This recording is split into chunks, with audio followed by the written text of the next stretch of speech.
Welcome to information hub.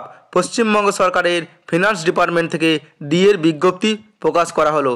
এখন দেখে নেব এই ডিএর বিজ্ঞপ্তিতে কি বলা আছে, কারা কত পার্সেন্ট ডিএ পাবে, পেনশনাররা কত পার্সেন্ট পাবে, যারা ফিফথ পে কমিশনের আন্ডারে আছে তারা কত পার্সেন্ট পাবে। সেই জন্য ভিডিওটি শেষ পর্যন্ত মনোযোগ সহকারে দেখুন। পরবর্তীতে এই ধরনের আপডেট পাওয়ার জন্য আমার ইউটিউব চ্যানেলটি সাবস্ক্রাইব করে অল নোটিফিকেশন অন করে রাখুন। অবশেষে পশ্চিমবঙ্গ সরকারের ফিনান্স ডিপার্টমেন্ট থেকে বর্ধিত ডিএর বিজ্ঞপ্তি প্রকাশ করা হলো। অর্থাৎ এখন এই ডিএতে কি বলা আছে আমরা দেখে নেব। এখন এই যে সিক্স পে কমিশনের যে ডিএ দেওয়া হচ্ছে সেটাকে কি বলা হিসাবে দেওয়া হয়েছে, আন্ডার কনসিডারেশন হিসাবে বলা আছে। এখানে লেখা আছে দেখুন যে as per recommendation of the shed pay commission has been under consideration of the government of West Bengal for some time past. অর্থাৎ আগে যে সরকার বলেছিল যে ডিএটা তাদের বাধ্যতামূলক নেই, তারা অপশনাল, এটা তার কনসিডার হিসাবে এই ডিএটা তারা দিচ্ছে, এখানে জানিয়েছে।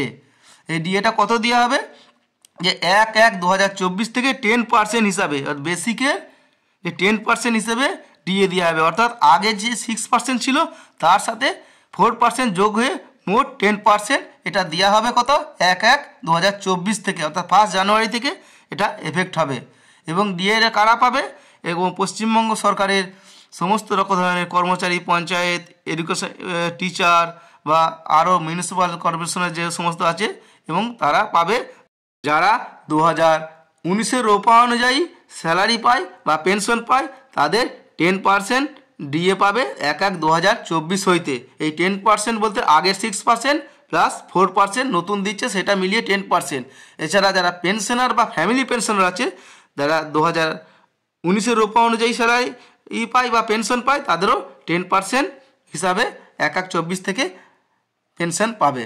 এছাড়া যারা 2009-এর রোপা অনুযায়ী পেনশন বা ফ্যামিলি পেনশন পায়, তাদের 141% ছিল, তাদের 10% বর্ধিত করে 151% করা, অর্থাৎ তাদের 10% বৃদ্ধি হলো, এবং 1/1/2024 থেকে এটা এফেক্ট হবে। এছাড়া এই যে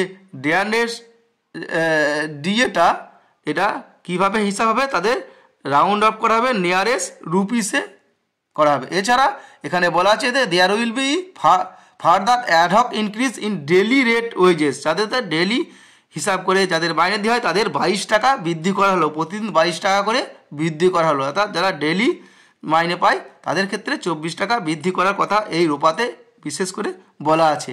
অর্থাৎ যারা অর্থাৎ এখানের এই অর্থ হয়ে দাঁড়ালো যে যারা 2019-এর রোপা অনুযায়ী মাইনে পায় তাদের 10% ডিএ হলো, অর্থাৎ 4% বৃদ্ধি হলো। এবং যারা 2009-এর রোপা অনুযায়ী যারা পেনশনার বা ফ্যামিলি পেনশন পায়, তাদের 10% বৃদ্ধি হলো, 141 থেকে 151 করা হলো। এইটাই ছিল আজকের বিজ্ঞপ্তিতে। ভিডিওটি বেশি বেশি করে শেয়ার করে সকলকে এই বিষয়ে জানিয়ে দিন। পরবর্তীতে এই ধরনের আপডেট পাওয়ার জন্য আমার ইউটিউব চ্যানেলটি সাবস্ক্রাইব করে রাখুন। ভিডিও ভালো লাগলে লাইক করবেন এবং সকলের মধ্যে শেয়ার করবেন। ধন্যবাদ।